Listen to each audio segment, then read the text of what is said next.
A photograph from 1925 showed a group of siblings playing, but something about it felt off once you looked closely. The basement of the Appalachian Heritage Museum in Charleston, West Virginia, carried the smell of old boxes and stored fabric. It was a cold January morning in 2024, and volunteer archivist James Peterson was sorting through items donated from the estate of Marion Fletcher, who had lived her full 97 years in the mountains of southern West Virginia. The donation included everything you might expect from a long-time Appalachian family: handmade quilts, mining tools, church papers, and boxes of photographs covering nearly a century. James had been cataloging the items for 2 weeks, creating digital records for the museum's growing history database. While going through a folder labeled Family Photos 1920s, he picked up a picture and paused. It showed 4 children standing in front of a small wooden house with gray, weathered boards. They were lined up by height, 2 boys and 2 girls, likely between 12 and 6 years old. The older boy wore dark pants and a white shirt with suspenders. The girls had simple cotton dresses with patches on the hems. The youngest boy wore short pants and a shirt that looked a bit too big.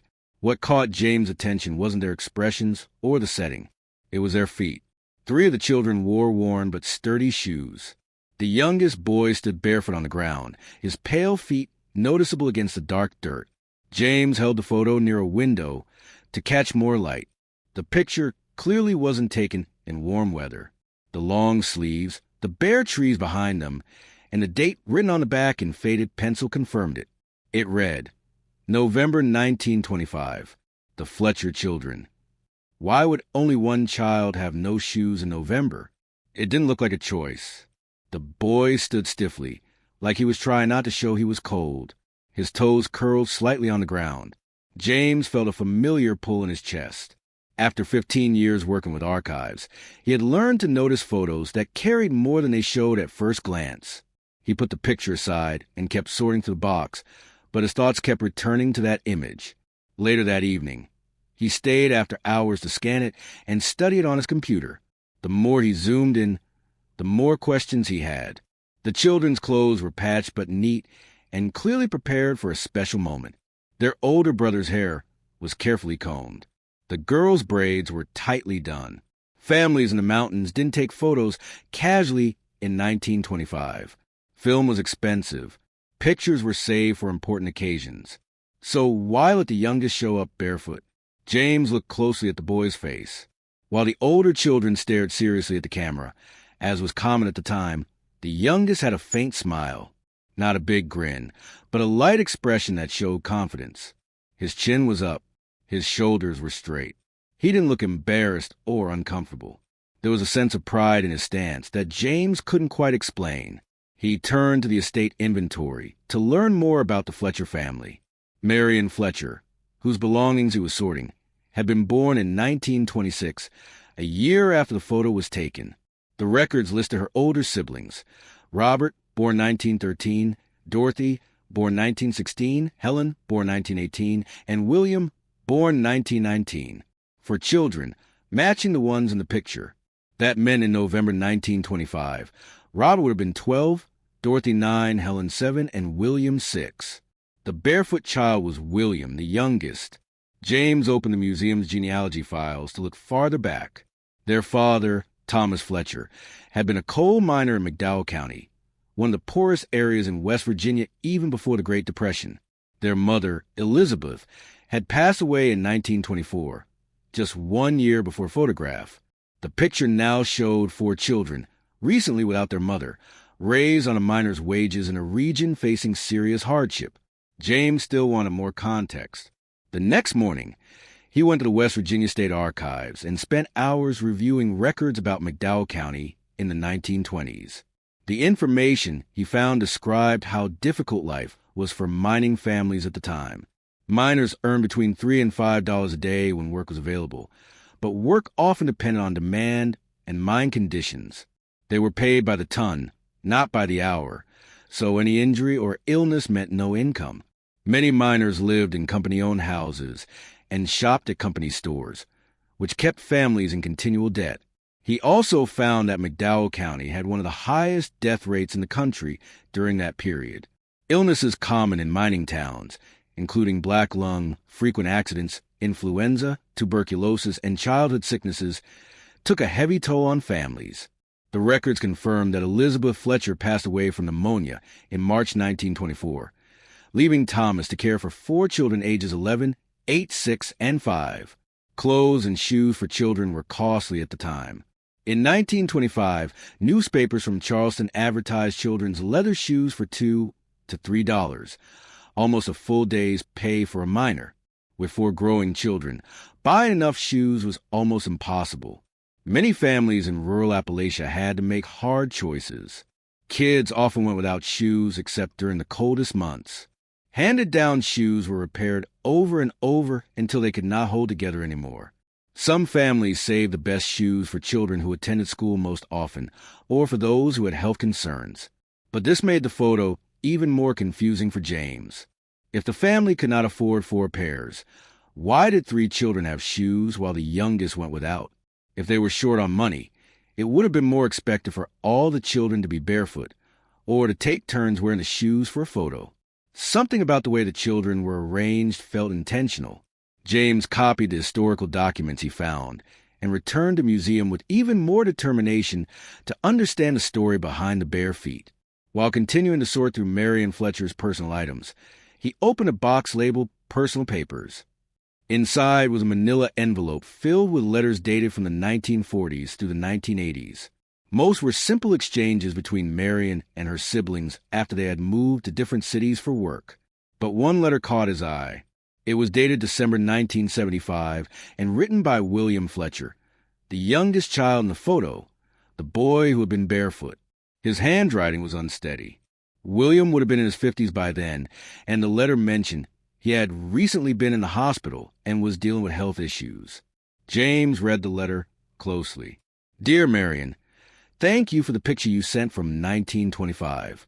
I had not seen it in 50 years. I did not even know a copy still existed. Seeing it again brings back many memories. Some are difficult, but most are good. You asked why I was the only one without shoes. I am glad you asked. It is something I wanted to explain for a long time, but never found a moment to share. The letter continued with William, describing the time after their mother passed away in 1924. He wrote that those months were extremely hard. Marion had not been born yet, so she could not remember it. Their father was grieving and picking up double shifts at the mine whenever he could. The 4 children did what they could to help, even though they were very young. They all understood that life had changed. That fall, their father came home and told them a traveling photographer was visiting the area. He had saved enough money to pay for a single-family portrait. He said it was important to have a picture showing they were still together and still holding on through everything they had lost. But they had a problem. Between the 4 children, they only had 3 pairs of shoes, and even those were worn out. Their father had patched them again and again, but the children were growing too quickly. He tried to buy another pair before the photo, but when the day arrived, they simply could not afford it. William wrote about sitting in the kitchen that morning with his siblings trying to figure out what to do. Robert suggested they should all go barefoot, so the photo would be honest. Dorothy said they might take turns wearing the shoes if the photographer allowed it. Helen wondered if they should cancel the portrait altogether. Then William shared that he had spoken up with another idea. James paused for a moment before reading on. His heart was racing. William's letter continued. I told them I would be the one to go without shoes. I said I was the youngest and the smallest. I told them I could handle the cold better than they could. But that was not the real reason, and I believe they knew that. I wanted my brother and sisters to look their best. Robert was 12 and already carrying responsibilities no child should have. He made sure we ate and stayed safe after Mama passed. He deserved to look put together in that photograph. Dorothy and Helen had worn the same 2 dresses for more than a year, carefully mended as they grew. I wanted them to have shoes so they could look like the young ladies they were becoming. And the truth is, Marion, I felt proud to do it. I was 6, and it felt like my way of helping our family hold on to its dignity when we had so little. They argued at first. Dorothy cried and said it was unfair. Robert insisted that as the oldest, he should be the one to make the sacrifice. But I would not change my mind. I remember Papa standing in the doorway, listening as we tried to take care of each other. After a while, he knelt in front of me and asked if I was sure. He warned me it would be cold and said people might judge us. I told him I was sure. When we stood in front of our house that cold November morning for photo, I was not thinking about my bare feet. I was thinking about how proud I was of my family, how good my brother and sisters looked, and how this picture would show that we were still standing strong. The photographer, Mr. Caldwell, noticed right away that I had no shoes. He quietly asked Papa if he wanted to wait and take the picture later, maybe after getting a fourth pair. But Papa looked at me, and I shook my head. We had waited long enough. We needed that family picture. So Mr. Caldwell went ahead and took it. And what I remember most is not the cold ground. It wasn't embarrassment either. I remember standing next to Robert, Dorothy, and Helen feeling like I belonged there. My bare feet felt like my way of helping our family keep going. It was my way of saying we were going to be okay. That picture has meant more to me than anything else I ever owned. It reminds me that even in the hardest moments, we took care of each other. We still had pride. We still had dignity. And sometimes love means standing in the cold so your sister can have shoes. James lowered the letter, tears running down his face. He looked again at the photo on his screen, at William's small smile, his lifted chin, and his steady posture. Now, he understood the picture wasn't about hardship. It was about love. Over the next few days, James dug into the lives of the Fletcher children. William's letter had opened the door to their family story, and he wanted to see where their lives had gone. Robert, the oldest, followed his father into the coal mines at 14, leaving school to help support the family. He worked underground for 43 years and retired in 1970 with serious lung problems. During his working years, he helped pay for his younger siblings to continue their education so they could have more choices. He passed away in 1978 at 65, leaving behind 3 children and 7 grandchildren. Dorothy became a teacher, one of the first in the family to attend college.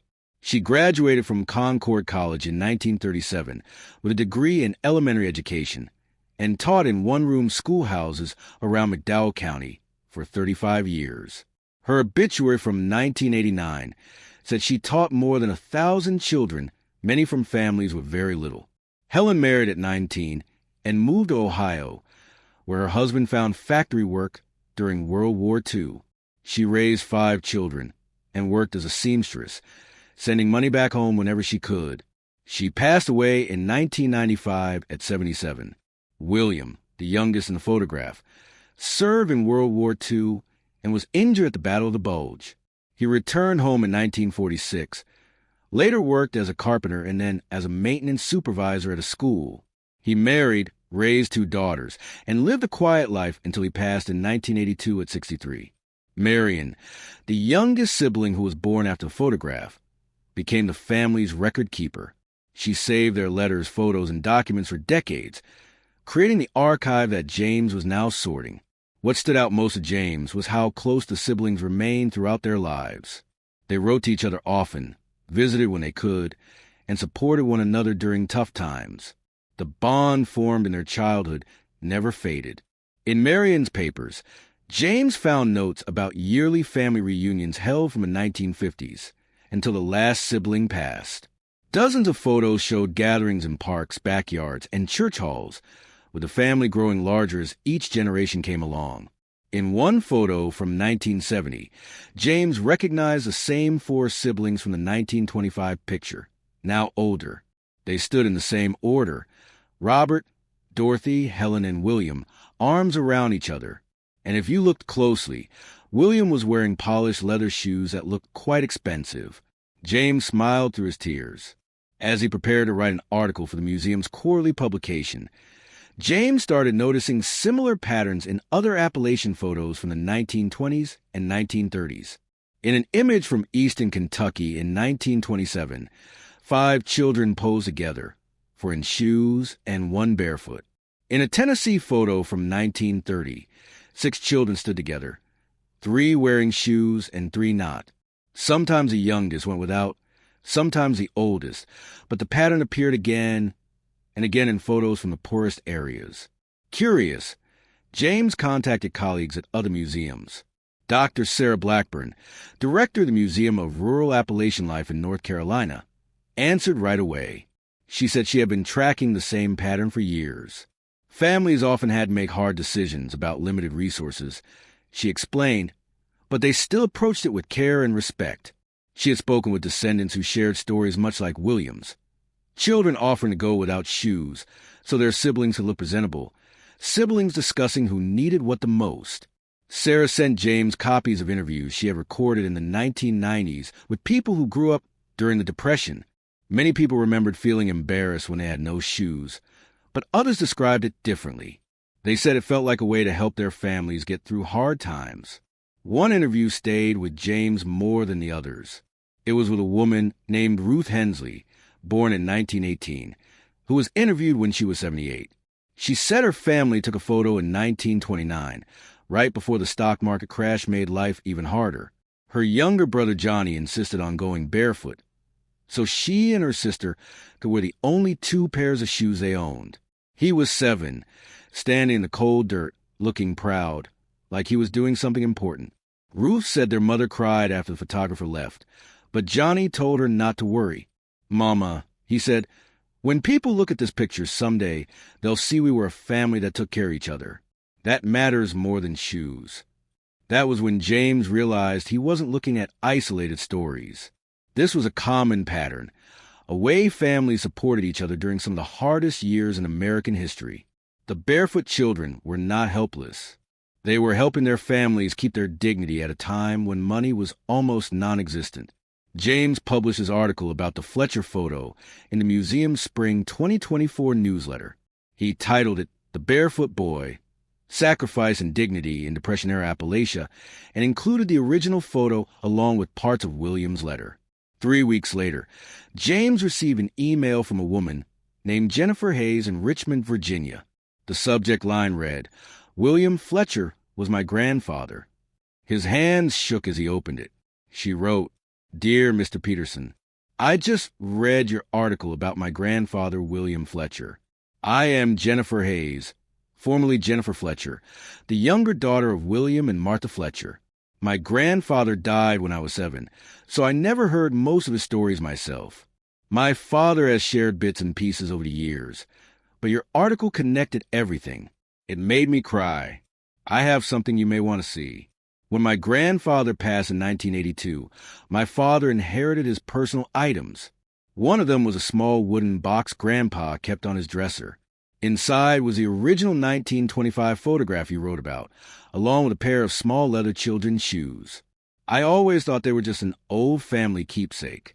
After reading your article, I called my father and asked about the shoes.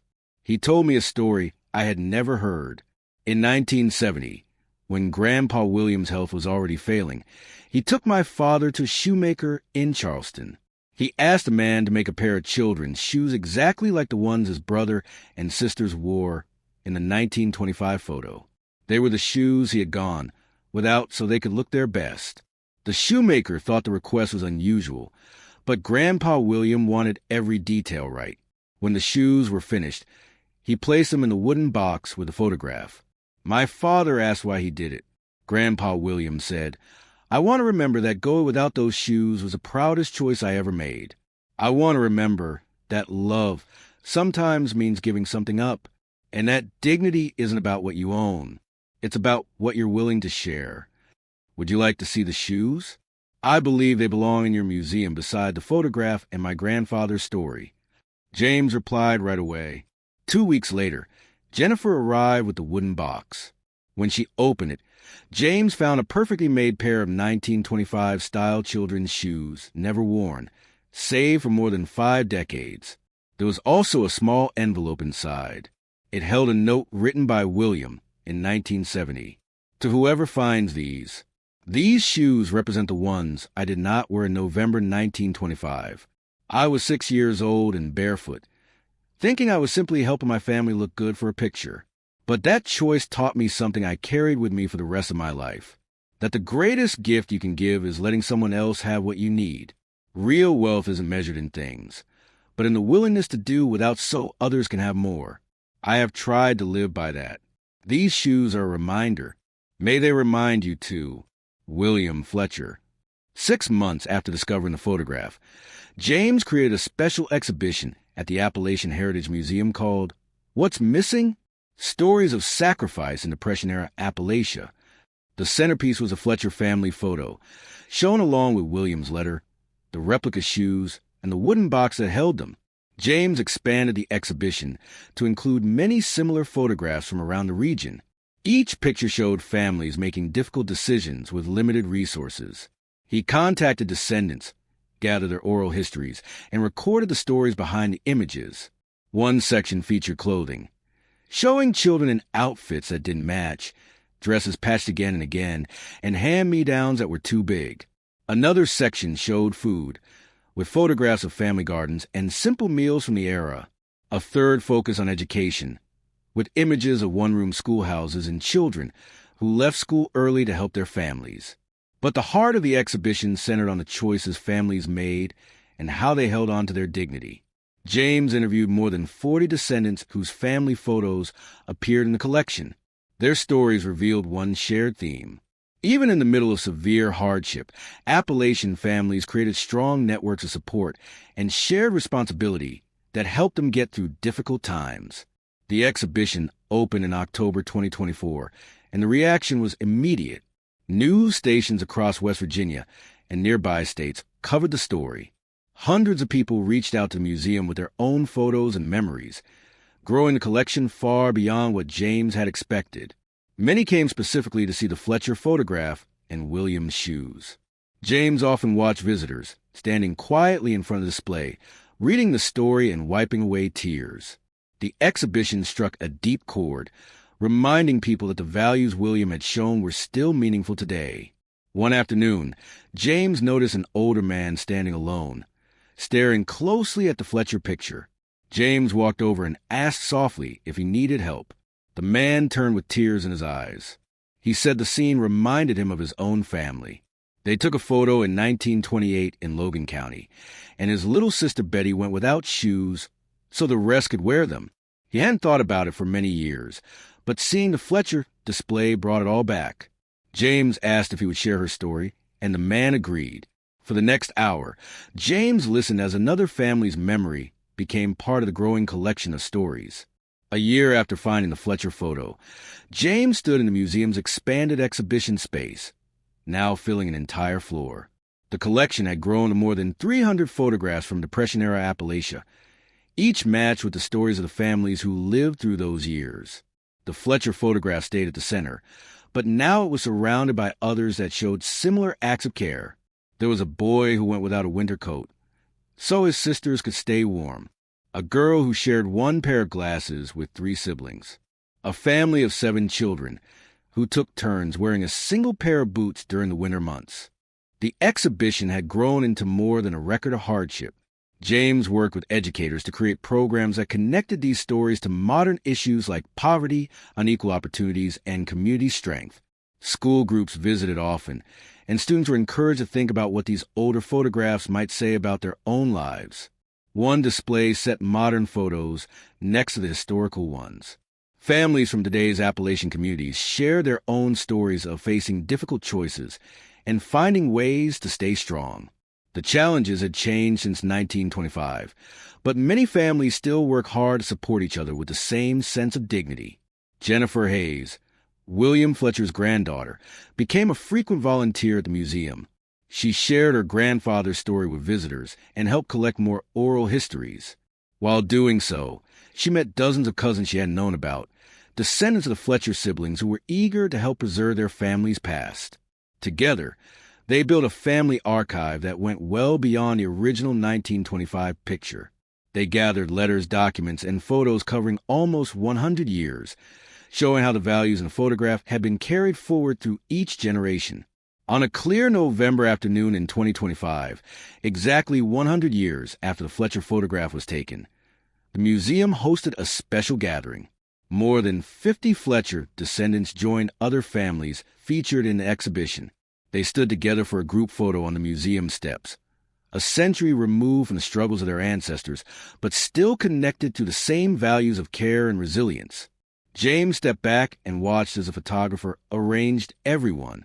He thought about 6-year-old William standing barefoot in the cold, making a choice that stayed alive through the decades. That small act of love had grown into a story that touched thousands of people. Later that night, after everyone had gone home, James walked back into the exhibition alone. He stopped in front of the Fletcher photograph and looked again at the bare feet that had started everything. For 100 years, people had looked at that picture and seen only hardship. They saw the tough realities of Depression-era America. And while those things were true, they didn't tell the full story. What people had often missed was that the photograph showed a different kind of wealth, not the kind measured by money or possessions, but the kind built from love, responsibility, and the choice to care for others even when resources were limited. William Fletcher's bare feet were not a symbol of what the family lacked. They showed what the family had in abundance: courage, connection, and a steady commitment to one another. The photograph will remain long after everyone was gone. But now, instead of being overlooked or misunderstood, it would be recognized for what it really represented. James thought about William's note. The greatest gift you can give is to let someone else have what you need. In a world with plenty and yet so many still struggling, that message carried even more weight. The barefoot boy from 1925 had something important to share with the world of 2025. The picture stayed frozen in time, but the message continued forward, passed from one generation to the next, a reminder that sometimes what we choose to go without becomes the most powerful expression of love.